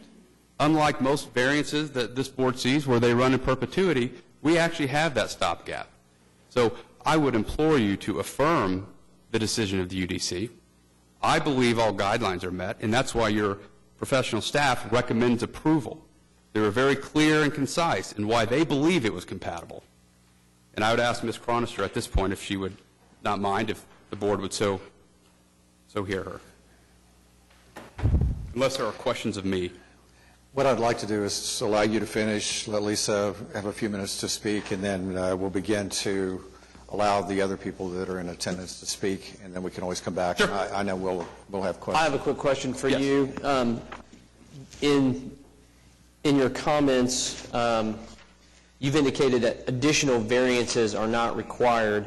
Within the section of code that gives the UDC its authority, it lays out things like front building lines, side yard setbacks, things like that. All of those requirements have been met here, and that's why there's no variance being sought. Is that correct? That's correct. Even though we're at the board, there are no variances. Has a permit for this structure been sought? We can't yet because it's stayed. But I'm saying, has it been sought? Oh, yes, we have started. We have the shipping container, but my client is a nonprofit. they're not in the financial position to take the risk of paying to have the work done until such time that they know the CA can issue. And the permit can't issue until the CA is issued. Were there comments provided on the building permit aside from the need for this approval? Were there other comments or issues that I you're don't aware believe of? so, but I will defer to staff. If there are, we have not heard of them. Well, here's the reason that I asked, because those things would have been brought up. Would they not? At the time the permit was submitted, if there were setbacks or other issues that they were not in compliance with, that would have been addressed in the Those permit issues, request. yes. Yes. If there were variances needed, if you'll remember to some other appeals we've had, variances are called out specifically. So not only is there a recommendation made by the UDC on the project, there is also a separate line item making recommendations for a variance that then have to come before the Board of Adjustment. Yeah, I understand. I think that was a point of clarification. It was unclear to me when I read the application why this wasn't considered an accessory building, and I was trying to wrap my head around that, because it's not, according to the record, the audio we were presented, it's not going to be attached in any way to the existing plaza or to that existing open area. So I was trying to get clarification earlier on about whether this is a permanent building, had there been a building permit sought, what comments were provided. Scott, I can address several other things. I looked up the building permit this morning. One, There we go. to answer if it had been applied for, and it had. Two, if there were any comments, and there hadn't been. I checked it first thing this morning. As of first thing this morning, there hadn't been any comments issued on it. Back to David's point, they can't, I didn't check when it had been submitted, but we reviewed it as an accessory structure. Accessory structures are exempt from the height requirement. The height requirement here just happens to be virtually nothing. It's just a one-story building. But they are, the base zoning, there's no front or side yard or rear yard requirement, so that was a non-issue. They would have to get a revocable permit to build in front of the building face. And structure, either in part or in entirety, is on an existing city easement, as I understand it. Correct, yes. So that's what makes it a revocable permit as well. Yes, and when I went to check the permit status, I was actually looking to see if the revocable permit, if the revocable paperwork existed that I could look at, but it hasn't been developed yet. Okay, thank you very much.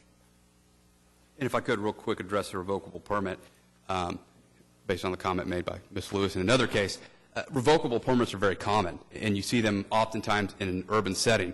Every time you see a patio next to a sidewalk, it's a revocable permit. Anytime you see a patio that overhangs the sidewalk, it's a revocable permit. So they are very common, and frankly, they're needed. To activate the street frontage in an urban environment, you need the ability to have revocable permits.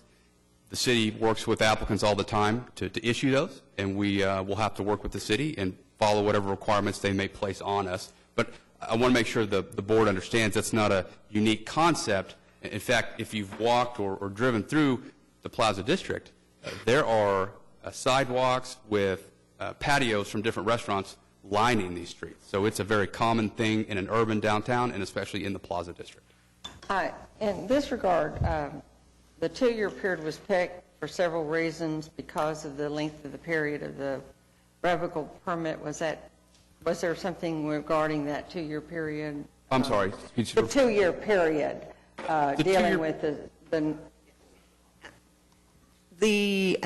I'll try to address all my comments right now. The committee debated this for close to 2 hours, so they did a great job of hearing everybody, allowing time for everybody to speak, and 2 years was their judgment on. That's the time. In that time, we'll know if it's really not working. In that time, we'll know if it's a safety, congestion hazard, debris hazard. We'll know, and that anything short of that, that 2 years, because they won't be open for this summer. It'll be next summer before it's. This is a seasonal project, correct? And it's going to be utilized during the summer and maybe into the fall, and in the winter it will be closed, correct? No, ma'am. So Before you start, just I'm give us so your name sorry. and address for the record, please. Yeah. My name is Whitley O'Connor. I live at 1735 Northwest 12th Street. To answer your question, due to health department standards, something of this nature can only be open 6 months of the year. So we will be open selling snow cones for 6 months. The other 6 months, we've met with probably most of the businesses in the plaza now. And one of the ideas that we kind of developed with the business owners was to bring in kind of some of the makers. The plaza is really known as kind of a craftsman, artist type place. And so some of the places that are represented in some of these galleries and shops will have the opportunity to come into our space and utilize that for kind of like 1-2 month type period, so that we continue to activate the corner, because that was something that the businesses in the area expressed was, we'd like to develop a way with you to continue to use this year round and continue to bring people this way. And you have an agreement for what period of time to operate this facility with the owner? We have 2 years with option to continue, yes, ma'am. Okay, that's maybe where the 2 years came from. Thank you. Yes, ma'am. The 2 years, I believe, was really a compromise, by the UDC. There was 2 opposing forces here, and so they thought it as, well, let's meet in the middle here. Why don't we allow it to happen for 2 years, and then we can readjust it. So it was a compromise that the UDC came to. I want to interrupt, and we've got a number of people here that want to speak. I would like to invite Jeff Struble.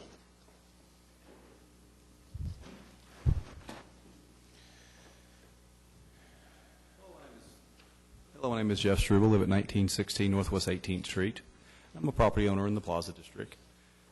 My concern with this project is the precedence that it will set. I know there's a half a dozen other places that temporary buildings could be put in the Plaza District, and that's not the kind of development I think the development that I want to see or the city wants to see in a thriving commercial district. So that is the main concern, is putting the temporary building on the sidewalk. That a precedent is being set for? Yes, if urban design, this is approved by urban design, then the next one that comes up, how can they deny the next one? That's because it's been approved already one time.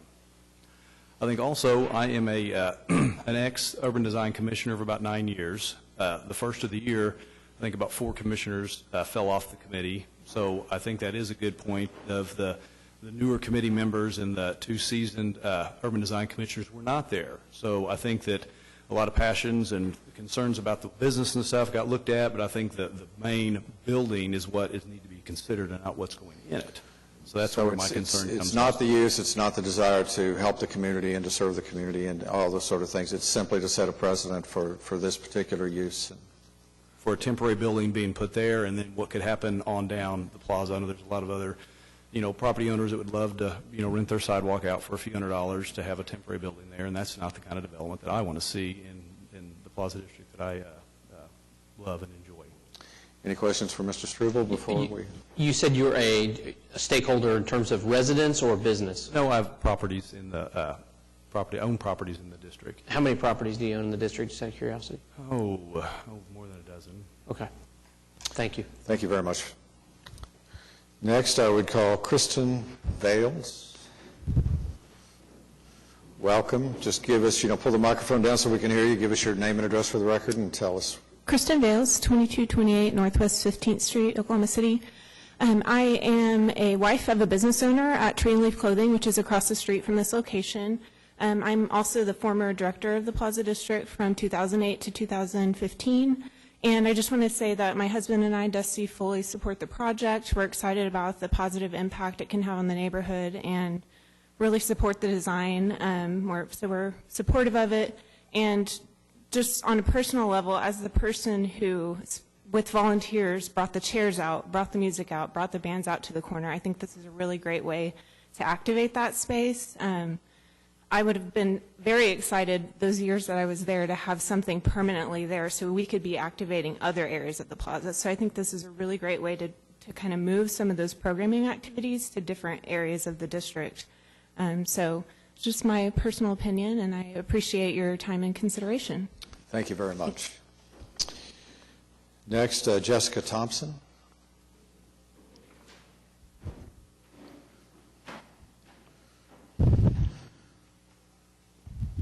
Pull that microphone down so we can hear you and give us your name and address for the record. Jessica Thompson. I live at 1414 Northwest 14th Street. I'm just about 3 blocks away from that space there, and I go down there constantly. I'm a resident. I have a 2-year-old daughter that I would love to see work at that snow cone stand one day.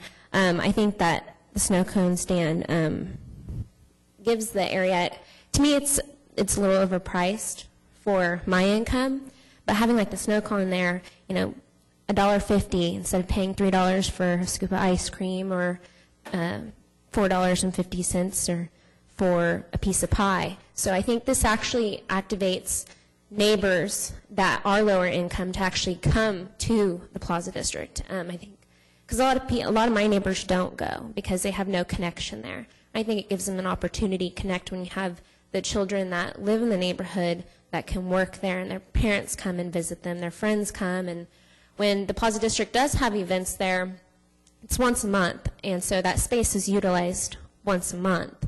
So when you have the snow cone stand come in, that space will actually be utilized much more, and that's why I support it. So I just want to say thank you for your time, and please grant Rania and Whitley this awesome-looking building. Thank you. Lindsay.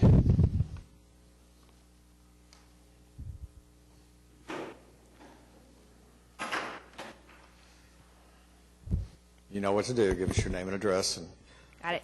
My name is Lindsay Zadro. I live at 3001 Northwest 24th Street, and I own Collected Thread across the street from this space. And we've been there for almost 8 years, and so I've heard customers coming in who are afraid to walk past the garage, and so I think having this space activated would actually benefit the businesses to the south of the the garage as well, because people have been afraid to walk there. So I am in full support, and I second what Kristen said, that it's a once-a-month time when that space is utilized, and so it would be really great for our business to have it be a permanent thing. Thank you. Thank you. Give me a question. Thank you. Steve. Welcome. Thank you. Give us your name and address for the record. Sure. My name is Steve Mason. Of course, my computer went weird. I live at 824 Northwest 8th, and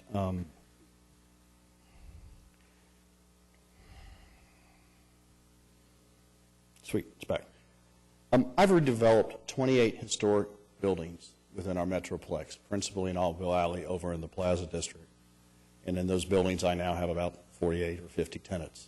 And no matter what your views are, I have a very diverse tenant mix that range from Senator James Langford to the Flaming Lips. So no matter what your views are, I can talk to you about it. As part of that redevelopment, I have 18 retailers and restaurants in the Plaza District. So I have a dog in this hunt with 18 people that are paying rent, and that they're vibrant and they continue to succeed. I appreciated Mr. Morton's comment complimenting the Perch container on Broadway. That is my development that we put in a year or so ago. Thank you, Mr. Morton. I could oppose the snow cone booth because one of my tenants is Pie Junkies, which sells $3 and $4 pieces of pie down there. They pay me a base rent and some percent rent when their sales go up. So potentially they could hurt one of my tenants. So in theory, I would oppose this project. I don't oppose it. I think it's good for the district. I think it's good for the vibrancy. I think it helps matters. Sadly, today is really, I believe, a referendum by the opponents to use this process as a smokescreen to exclude less affluent neighbors and to restrict free commerce, is really what it's about. They covered this spot for their own purpose. I'm going to just ask us collectively to refrain from getting personal. Yes, sir. And ascribing motives to other people. So please go ahead, but let's all refrain from that. All right. Thank you.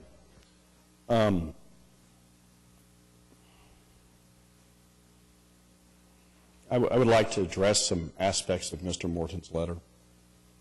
He referred to the design committee as passive, green, and unsure. My experience before urban design is they're not that way. Like you all, they're all appointed. They're very qualified in their review. As Lisa spoke, they spent a lot of time talking about this matter. I'm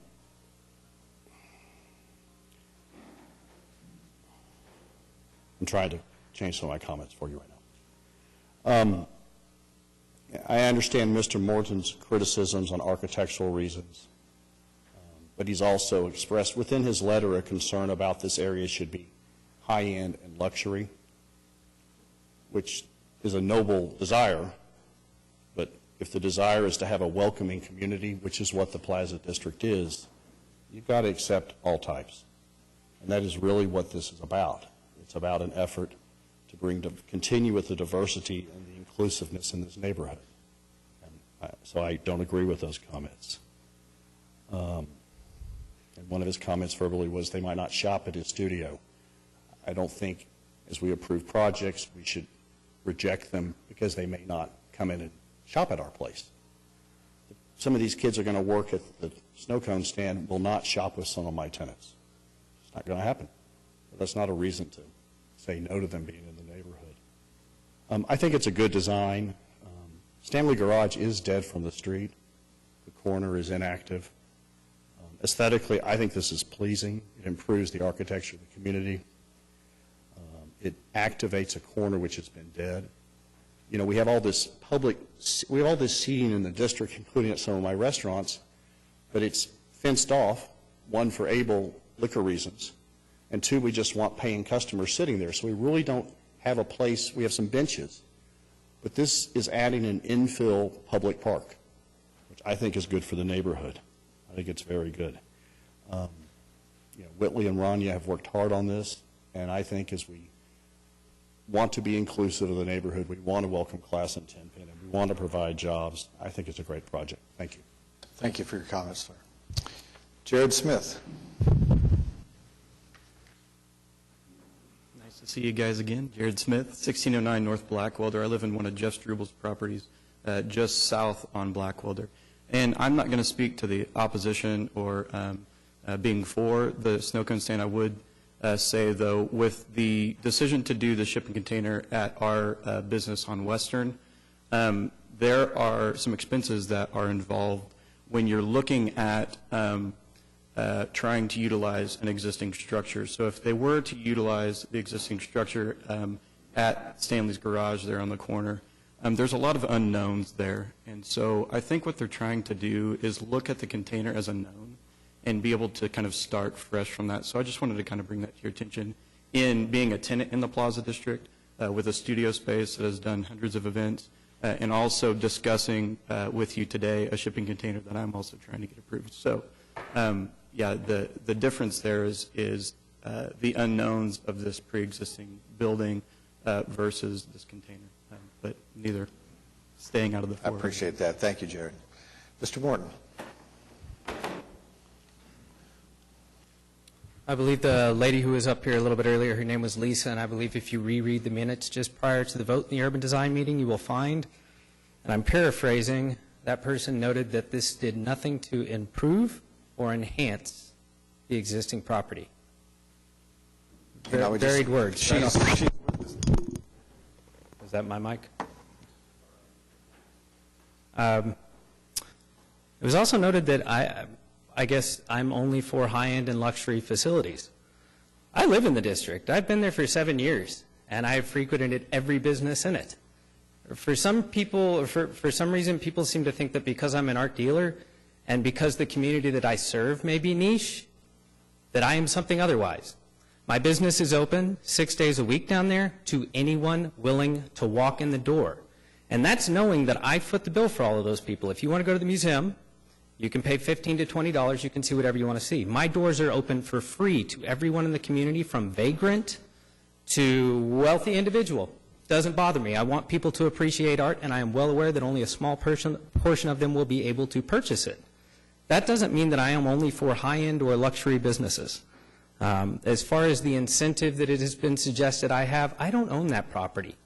My value doesn't go down if this has some kind of negative impact. I don't even really know where that came from. There was also something brought up about precedent. We saw in this meeting just earlier in 2 separate cases how a previously existing precedent on signs influenced the decision today. It made that decision much easier. You had a sign, this is 20 square feet smaller, seems like an easy pass. You have this sign, you just want to move it over here, seems like an easy pass. So I believe that precedents are set. Well, I'm going to interrupt you because I appreciate you saying that. I want to draw 2 points to your attention. There is no such thing as a precedent before this board because each piece of property is unique. One of the other speakers noted their example of the shipping containers versus this example. And that's a very big distinction, and the distinction is they're bringing something permanent to attach to a structure that will forever alter with a variance the kind of use that that property has. There's no variance being sought here. This is a different type of case. And so while things look similar at the outset, they're not when you dig into the details. That's where all the complexity is. Those sign cases are very similar. Things come up here, and we do have examples that we can draw on for comparisons. Anyone does that. You look at a site and you say, what makes this site unique? In fact, that's one of the elements in order to get a variance, is what makes this different. Because in most instances, the council and the planning commission work very hard to take through a legislative process, an ordinance that's then adopted, and that is put before us, and it's easy for us to apply. In this instance, that at its very root is what makes this totally different. I would challenge you, before you question the UDC's intentions or motives or intelligences, to go read the overarching parts of this code that give rise to their ability to hear it, because it is incredibly vague, and it's vague by design. Because the council understands that they can't, in their own infinite wisdom, adopt this grand scheme that's going to allow development to flourish. It takes people to come in and challenge things and make bold designs and do something different that gives rise to a bunch of people showing up and writing letters. Support 9, opposition 8. It's pretty close. And what bothers me is that the UDC is asked to essentially, and this is a problem, I think, but it's an evil we just have to live with. They're asked to legislate taste. That's what they're asked to do, is to decide if something works. So they look at all the factors and they make their case. What I don't see here, what you have failed to convince me of, and that no one who has spoken in opposition to this today has addressed, is that all of the conditions that the UDC is asked to consider were considered. They were discussed at the meeting. They were discussed ad nauseum. They're represented in the code, and they've been addressed by the applicant. And I don't see a way that we can sit up here and do the same thing and say, well, we're going to legislate this differently. We're going to say that it doesn't fit or it doesn't belong.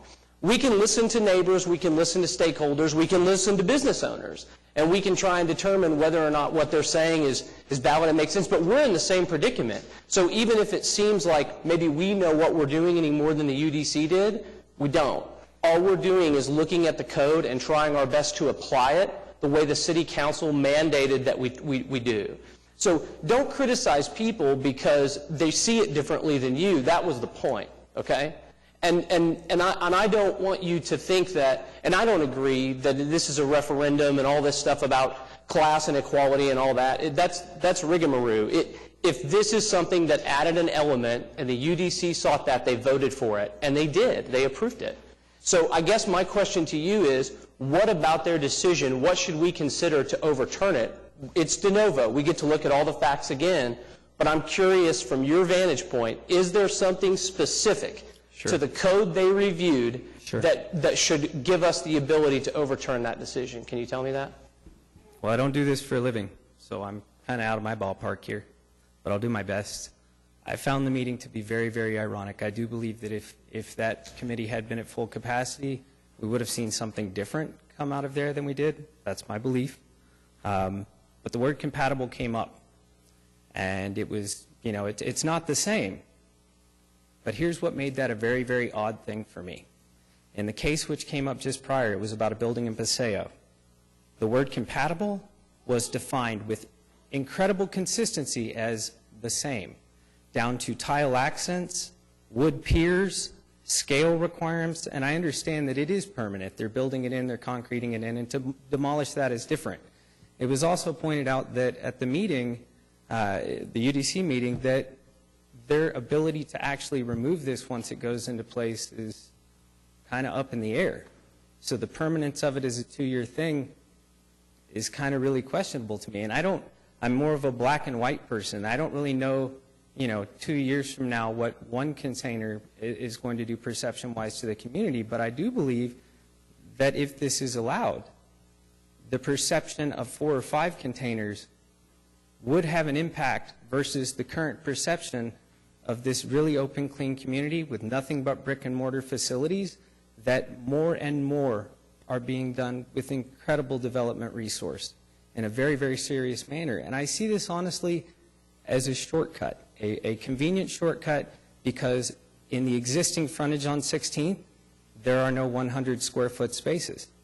And this property owner is basically for $200 a month he can make. It's an easy sell, but it is not consistent with the street. I found the meeting to be incredibly ironic because if you read from the prior cases of that meeting, they step on their toes when they get to this case. And I mean, just with incredible consistency. The word compatibility, compatible, it was brought up today by other people too. If you reread the cases just prior to that, you'll find that compatible meant the same. And I have a feeling if we started looking at more cases, we would find that compatible does often mean the same. Whether it does or it doesn't, I still Let me don't interrupt think you this there. exists well. You know, one thing that I'm hearing from everybody that has spoken is a strong sense of ownership for the people that live in this area and own businesses and are stakeholders in this area. A strong desire for community. And, I actually lived in this neighborhood when I was a teenager years and years ago. And we know that demographic is, maybe lower income or young people that are just getting started in their lives. And that some of the businesses in the district now are, their business is oriented to perhaps a little more affluent demographic. We're not quantifying who's good and who's bad or anything. It's just a reality. And I think, one of the visions that they had was to try to, be inclusive and allow young people the opportunity to work with some guidance and some mentoring and to have an opportunity to better themselves. What I hear from a lot of the neighbors that are here too is they're very much in favor of the sense of community. You showed the slides where there were activities on that corner, and I think this is what people, in addition to helping young people, that facet of it. The fact that it's a shaved ice, it's a seasonal business.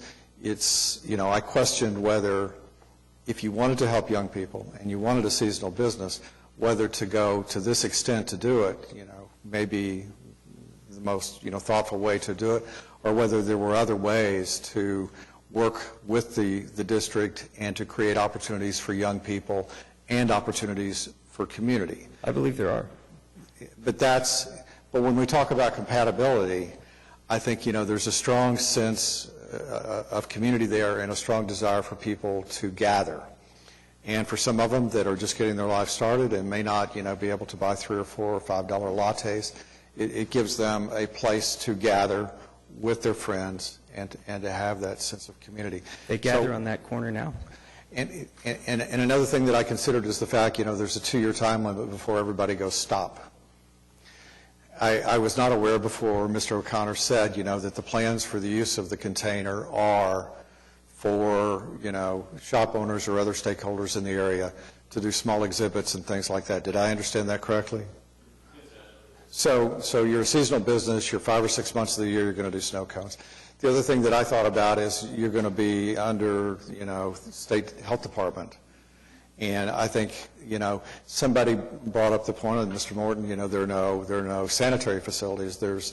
And I heard in the UDC hearing that you all were going to run electrical power to Overhead. it. But I didn't hear anything about plumbing.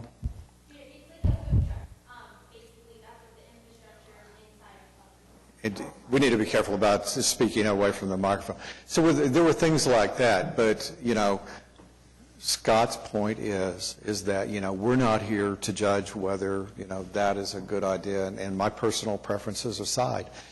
We simply look at what Urban Design Committee, did they act within their authority, and did they act properly? And something that always, again, trying to give you some sense of the difficult position that they're in, is that this is I think people go to, when they start looking to prepare for these cases, they go and they look at the exact thing that they think makes sense. But there's always essentially a preamble at the beginning of anything in these codes where it sort of outlines what the overarching purpose of this is. And I am going to say this in part of making the motion to affirm the decision of the Urban Design Commission is this. The purpose and intent of the Urban Design Overlay District is intended to promote the health, safety, economic, cultural, and general welfare of the public by encouraging the revitalization and enhancement of the urban environment. The purpose of the district is, and it lays out 4 different things that are their overarching purposes. One of them is to encourage efforts to enhance the appearance of the district through preservation of historic buildings and features, and by encouraging architectural innovation in new construction and the effective use of landscaping, streetscaping techniques to enhance the urban environment. What that means to you and what that means to me are 2 different things. And maybe that's the evil part of things like this, or maybe it's the great part of things like this. There have been things that have come before this board that, frankly, I didn't care for. But if they're within the confines of the code, and the commission has upheld its obligation to enforce those codes to the best of their ability, who am I to judge that? I don't know, and so I can't do it. There's nothing here within the code that shows me that, and because of that, I'm going to make a motion that we affirm the decision of the Urban Design Commission. And before I accept a second, I just want to speak to all of you. I mean, you're a community, and you all obviously care about where you live and where your businesses are because you took the time to be here today. And so whatever the outcome of this vote is, I hope that all of you will, embrace those and work with those and make an attempt to get along with those that may have viewed this issue differently so that the Plaza District thrives and it truly is a community. I have a motion. Do I hear a second? I'll second it.